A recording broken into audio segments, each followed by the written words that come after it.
রাত জি ভাই। একটা ভিডিও বানাইছিলাম না, এই 2-3 দিন আগে তোরে ছাড়াই। হ্যাঁ। এই ভিডিওটা আসলে বিদেশ দেবার দেশ দিয়ে অনেক জায়গায় দিয়ে কল দিয়েছে, দিয়ে কান্দে। এত সুন্দর একটা ভিডিও, ওই যে মা বাবার কথা কইছি। আসলে সবার জীবনে একটা কিছু থাকে। আমি তো এক সময় মেম্বার ছিলাম, যে তুই জানো, 22-23-এর সময়। আবার যে আর একজন হইলো, উনি তো কয়েকবার নির্বাচন করছে কিন্তু হইতে পারেনি। এবার দয়া করে ওনারে বানাইলে, কিন্তু আমি তো সুন্দরভাবে মেম্বারি করছি সুনামের সহিত, কিন্তু আমি তো যে কোনো কারণে হইতে পারলাম না ওনার কারণে।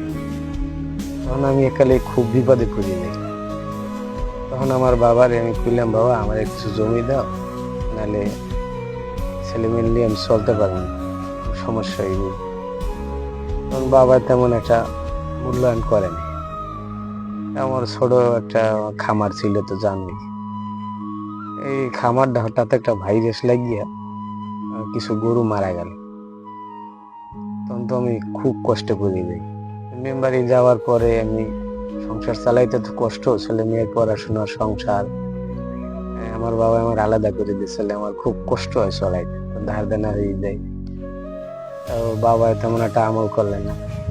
তখন গরু বছর যখন মারা গেল, তখন আসলে খুবই কষ্ট করি যে কি করবো। তখন আমার স্ত্রী, ওর তো বাবা নাই, ভাইও নাই, সম্পত্তি আছে। বললাম যে আমার একটু তোমার কিছু সম্পদ বিক্রি করে আমার ব্যবসাটা আবার দাঁড়া করাই দাও, নাহলে বল বাচ্চালে কিভাবে চলবো। আমি তো কোনোদিন কোনো কাজ বাজ করিনি মানুষের, খুব বিপদে পড়ে যাই। তখন তোমার ভাবি না, তা হবে না, আমি যে আমারটা বিক্রি করবো, আমার বাবা তো জীবিত, আমার বাবাই সম্পদ নষ্ট করতে রাজি না। আসলে কোনো হেল্পই পাই না। তখন অনেক দায় ঠিক কিয়া তোমার ভাবিরই কইলাম, তোমার ভাবি তেমন আমল করে নাই, না কারণে সে আমি দিন পটুয়াখালী গেছি, তারপর আসি দেখি যে তোমার ভাবি বাড়ি নাই। আমার ছেলে দিয়ে গেলাম, তোমার মা কই, নানা বাড়ি গেছে। আমি এমনি মনে হয় গেছে, কিন্তু ওই প্রায় 4-5 দিন হয়ে গেছে আয় না। আবার আমিও বুঝতে পারছি যে আসলে সমস্যা কোন জায়গায়, জমির কথা কইছি।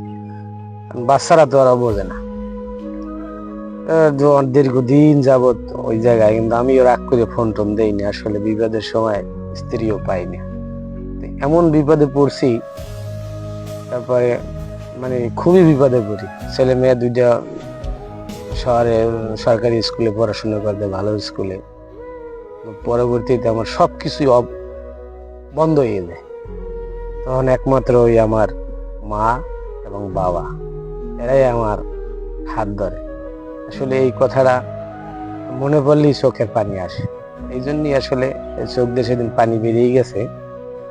আসলে দুনিয়ার মানুষ সবই স্বার্থপর। যা কিছু করলাম তো ওই ছেলে মেয়ে, পরে তোমার স্ত্রী নিয়ে ভালো থাকবো, কিন্তু সময়ের কালে দেখো